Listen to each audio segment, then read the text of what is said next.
Welcome নিখিল study আইকিউতে সবাইকে স্বাগত। আজ আমি আলোচনা করছি ইন্ডিয়ান পলিটি অর্থাৎ ভারতের সংবিধান থেকে প্রথম অধ্যায় হচ্ছে সংবিধান রচনা এবং গণপরিষদ। এখান থেকে বিভিন্ন পরীক্ষায় দুটো একটা কোশ্চেন এসে থাকে। তাই আপনারা সময় নষ্ট না করে পুরো ভিডিওটি প্রথম থেকে শেষ পর্যন্ত দেখে নেবেন। আর আপনি যদি আমার চ্যানেল নতুন হয়ে থাকে চ্যানেলটিকে সাবস্ক্রাইব করে দিয়ে পাশে থাকা বেল আইকনে ক্লিক করে দেবেন। ফলে পরবর্তীকালে আমি যে নতুন ভিডিওটি আনবো তার নোটিফিকেশন আপনারা সরাসরি পেয়ে যাবেন। চলে আসছি প্রথমে যে ১৯৩৪ সালে এম.এন. রায় নামক একজন প্রমুখ কমিউনিস্ট ব্যক্তিত্ব প্রথম সংবিধান রচনার প্রয়োজনীয়তা নিয়ে চিন্তাভাবনা ব্যক্ত করেন। তাহলে সংবিধান রচনার প্রয়োজনীয়তা নিয়ে চিন্তাভাবনা করেছিলেন প্রথম কে? ১৯৩৪ সালে এম.এন. রায়। পরবর্তীকালে ১৯৩৫ সালে জাতীয় কংগ্রেসে এই ভাবনাটি নিয়মানুগভাবে গৃহীত হয়েছিল। ১৯৩৪ সালে প্রথম এই সংবিধান রচনার প্রয়োজনীয়তা নিয়ে চিন্তাভাবনা করা হয়েছিল। পরবর্তীকালে ১৯৩৫ সালে জাতীয় কংগ্রেসে এটা গৃহীত হয়েছিল। ব্রিটিশ সরকার ১৯৪০ সালের আগস্ট প্রস্তাবে সংবিধান রচনার দাবিটিকে সরকারিভাবে স্বীকৃতি দেয়। ব্রিটিশ সরকার ১৯৪০ সালের আগস্ট প্রস্তাবে সংবিধান রচনার এই দাবিটিকে সরকারিভাবে স্বীকৃতি দেয়। এই যে গণপরিষদ অর্থাৎ কনস্টিটিউয়েন্ট অ্যাসেম্বলি এটা গঠিত হয় কত সালে? এটা গঠিত হয়েছিল ১৯৪৬ সালের ১৬ই মে ক্যাবিনেট মিশনের প্ল্যান অনুযায়ী।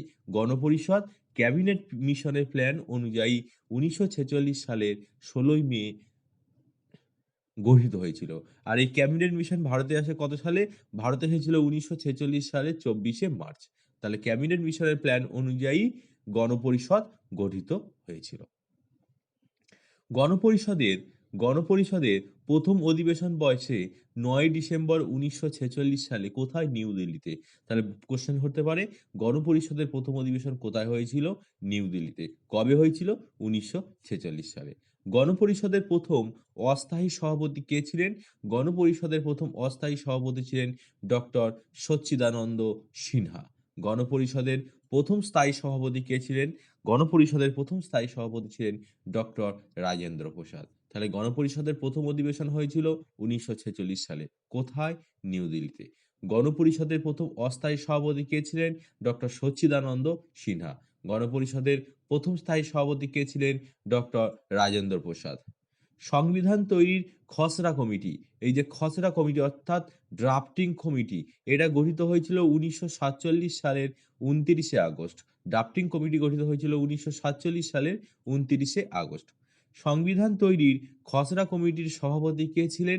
Doctor B R. Ambedkar. Doctor B R. Ambedkar. সংবিধান তৈরি খসড়া কমিটির অধিবেশন হয়েছিল কতগুলো? মোট ১১টা হয়েছিল। আর এই সাংবিধানিক উপদেষ্টা হিসেবে নিযুক্ত হয়েছিলেন কে? বি.এন. রাও। বি.এন. রাও। সংবিধান রচনার মূল নথি তৈরি করার দায়িত্ব ছিল এই ড্রাফটিং কমিটির ওপর। আর এই কমিটির অন্যান্য সদস্য ছিলেন, মোট ৭ জন সদস্য ছিল। চেয়ারম্যান অর্থাৎ সভাপতি কে ছিলেন? চেয়ারম্যান ছিলেন ডক্টর বি.আর. আম্বেদকর। একজন সদস্য ছিলেন এন. গোপালাস্বামী আয়েঙ্গার। অন্যান্য একজন সদস্য ছিলেন আলাদি কৃষ্ণস্বামী। আরেকজন সদস্য ছিলেন কে. এন. মুন্সি। মুসলিম সভাপতি ছিলেন সৈয়দ মোহাম্মদ শাহেদুল্লাহ। ইনি ছিলেন এই ড্রাফটিং কমিটির একজন মুসলিম সভাপতি। তারপর ছিলেন এন মাধব রায়। এন মাধব রায় হচ্ছে বি.এল. মিত্রের জায়গায় এন মাধব রায়। আর ডিপি খৈতান মারা যাওয়ার পর তার জায়গায় এসেছিল কে? টি.টি. কৃষ্ণ মাচারি। কোশ্চেন হতে পারে যে ড্রাফটিং কমিটিতে কে মারা গিয়েছিল? ডিপি খৈতান। তার পরিবর্তে কে ছিল? টি.টি. কৃষ্ণ মাচারি। ড্রাফটিং কমিটির চেয়ারম্যান কে ছিলেন? Doctor B R. আম্বেদকর। মুসলিম সভাপতি কে ছিলেন? সৈয়দ মোহাম্মদ শাহেদুল্লাহ। সংবিধান তৈরি করতে মোট সময় লেগেছিল কত? মোট সময় লেগেছিল ২ বৎসর ১১ মাস ১৮ দিন। সংবিধান তৈরি করতে মোট সময় লেগেছিল ২ বছর ১১ মাস ১৮ দিন। ভারতীয় সংবিধান ১৯৪৯ সালের ২৬শে নভেম্বর ভারতীয় জনগণ কর্তৃক গৃহীত হয়েছিল এবং ১৯৫০ সালের ২৬শে জানুয়ারি সংবিধান সম্পূর্ণভাবে কার্যকরী হয়। এই দুটো কোশ্চেন খুব ঘুরিয়ে ফিরিয়ে প্রচুর পরীক্ষা হয়েছিল। সংবিধান গৃহীত হয় কত সালে? সংবিধান গৃহীত হয় ১৯৪৯ সালের ২৬শে নভেম্বর।